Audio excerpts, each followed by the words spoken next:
10 अक्टूबर तक ही हमको जनता का सहयोग मिलेगा। कई दिग्गज लोग हैं जो इस चुनाव में अपना भाग्य आजमा रहे हैं। हम लोग 20 बरस ले हैं। मेरे वार्ड में रिक्शा छोड़ करके 4 चक्का कहीं से भी प्रवेश नहीं करता था। ये राशन चाहिए, व्यवस्था चाहिए। किसी विधायक फंड का इसमें काम हुआ है न MP फंड का काम हुआ है।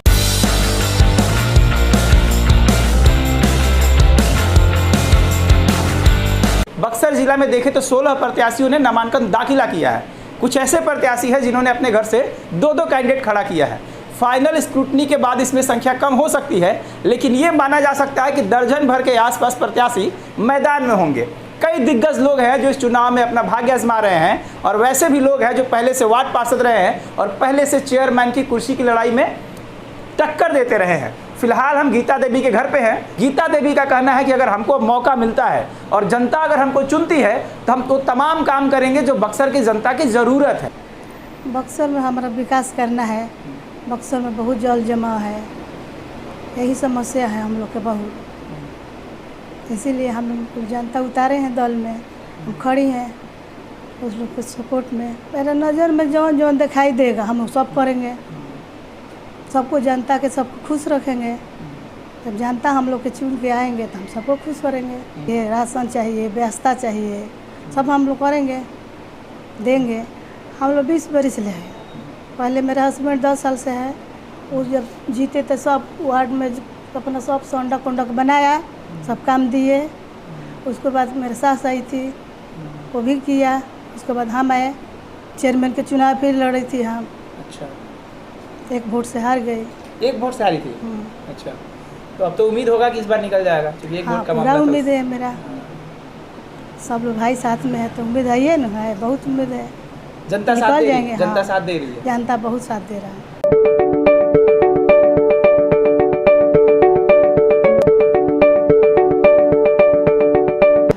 कि गीता देवी के जो प्रतिनिधि हैं जयराम सिंह, ये खुद वार्ड पार्षद रहे हैं। जयराम जी भी हमारे साथ हैं, हम इनसे भी बातचीत करेंगे और समझने का प्रयास करेंगे कि इस बार जो बक्सर में लड़ाई है वो लड़ाई किस ओर करवट ले रही है और क्या क्या मुद्दे होंगे। सर, सबसे पहले आपको बधाई कि आप चेयरमैन प्रत्याशी के प्रतिनिधि हैं और आपका परिवार पहले से भी वार्ड पार्षद में रहा है, तो आप लोग तो पहले से अनुभव है राजनीति का जी। तो क्या उम्मीद है इस बार क्या होने वाला है? सबसे पहले तो मैं आपको धन्यवाद देता हूँ।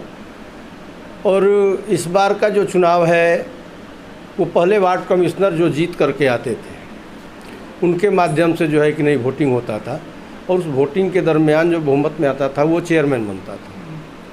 उस समय का दौर कुछ और था, पार्षदों का खरीद बिक्री होता था, धर पकड़ होता था। बहुत ऐसे कमज़ोर पार्षद थे जो डर करके चले जाते थे दबंगों के साथ।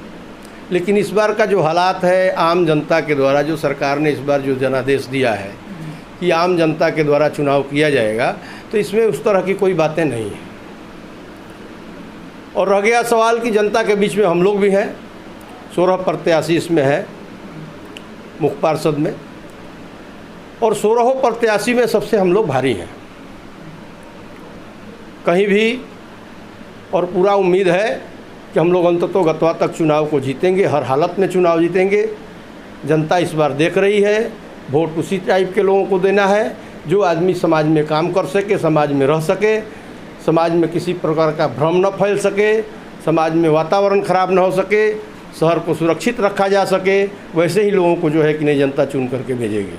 आपका परिवार शुरू से पॉलिटिक्स में रहा, पॉलिटिकल खास करके जो वार्ड पार्षद का क्षेत्र है, जो नगर परिषद है, उस क्षेत्र में आप लोग काम करते रहे।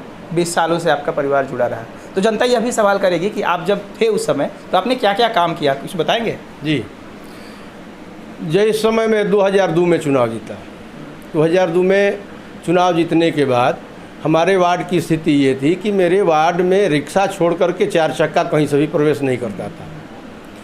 हमने इस वार्ड को 4 चक्का जाने का रास्ता बनाया, आम लोगों के सहमति से जो रास्ता इंक्रोचमेंट था सारे रास्ता को छुड़वाया और सारा PCC कराया।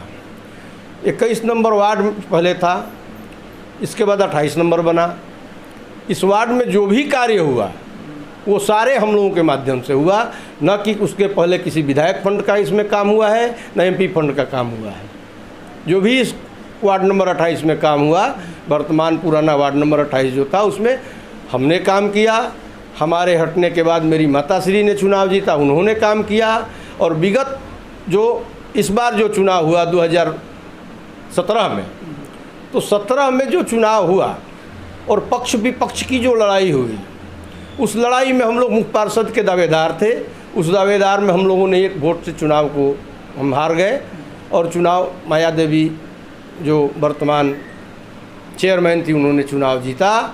और इसके बाद हमारे वार्ड में कोई भी कार्य बोर्ड के द्वारा नहीं दिया गया, जिसके कारण 5 वर्षों तक कार्य से मेरा वार्ड उपेक्षित रहा।